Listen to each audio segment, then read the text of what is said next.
Welcome back to part 2 of the worst video topic ever. And the title of this video is Layoff. You keep using that word. As you may have just caught on, one of my favorite videos is The Princess Bride. And of course, there's a character in The Princess Bride who over and over again just consistently uses the word inconceivable. And he uses it about things that are actually happening. So there's another character that eventually says, you keep using that word. I don't think it means what you think it means. And so as we talk about this topic of layoffs, it's good for us to understand, what do we actually mean when we use the word layoff? More than likely, you've heard of lots of people being laid off from a specific company or even in a specific industry. And you may wonder what in the world that actually means, because obviously there's a loss of a job in that situation. But what's the difference between being fired and being laid off? Well, the first thing is we do have to recognize that it is a form of termination. That means that you are no longer employed with that specific company.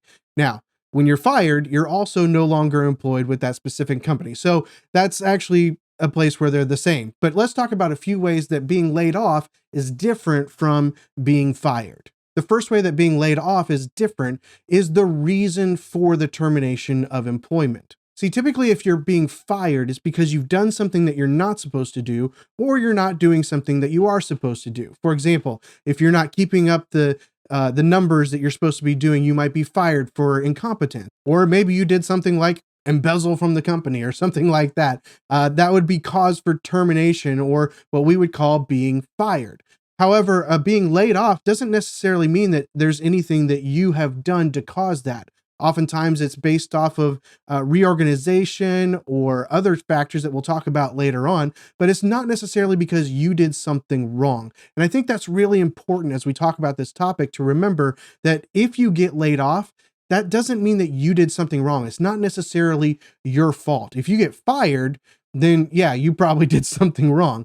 But being laid off doesn't mean it's your fault, and it doesn't mean that you should feel guilty about something. And that's very important. All right? So being laid off is not the same as being fired, because it's not necessarily your fault that you're being laid off. Another way that layoffs differ from being fired is, if you're fired, typically you're the only person being fired. Again, because it's something that you have done wrong or something that you haven't done that you were supposed to do.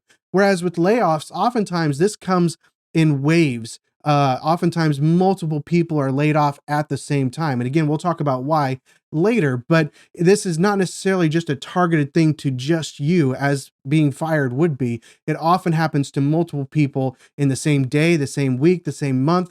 Usually it's kind of a rolling effect that affects more than just one person. Another way being laid off could be actually beneficial to being fired is that if you're fired, typically you're not on the short list for being rehired back at that company, because they don't want somebody who's done something against the company in some way.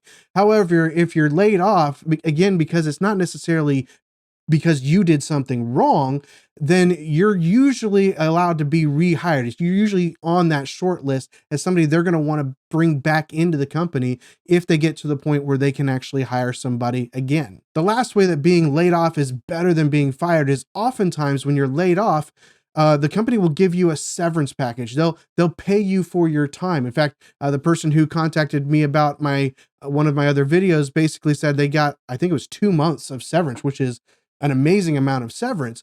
But when you're laid off, oftentimes you'll get some sort of severance, because again, it's not your fault that you're being let go most of the time. So that being laid off is typically a little bit better financially in that termination process. Whereas if you're fired, you're just fired, and there's no more money. They'll pay you what they owe you at that point, and that's pretty much it.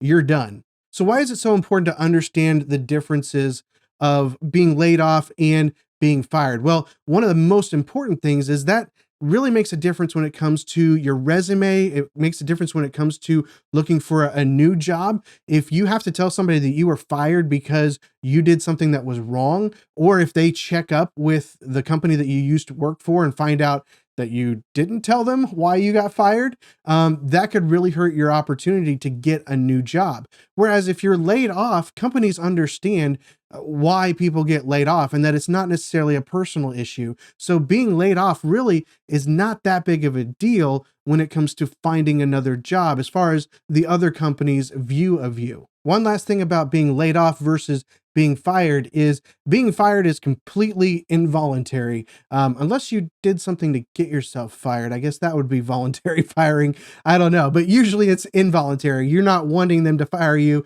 They're just firing you. And most of the time being laid off is also an involuntary thing. You're not looking to be laid off, but sometimes companies will actually come to their employees and say, "Hey, we're in this situation. We need to cut payroll or whatever it is. And we're offering this package for those who would like to take it." And so it's kind of a voluntary layoff. I can take this package, this severance package, and I allow myself to be laid off by the company by getting this severance package. So sometimes it works out that way where you can kind of choose to be laid off, and get something along the way to help you as you're looking for another job. Most of the time, though, it is an involuntary process, and you're probably not going to get that unless you work for like a really large company or something like that.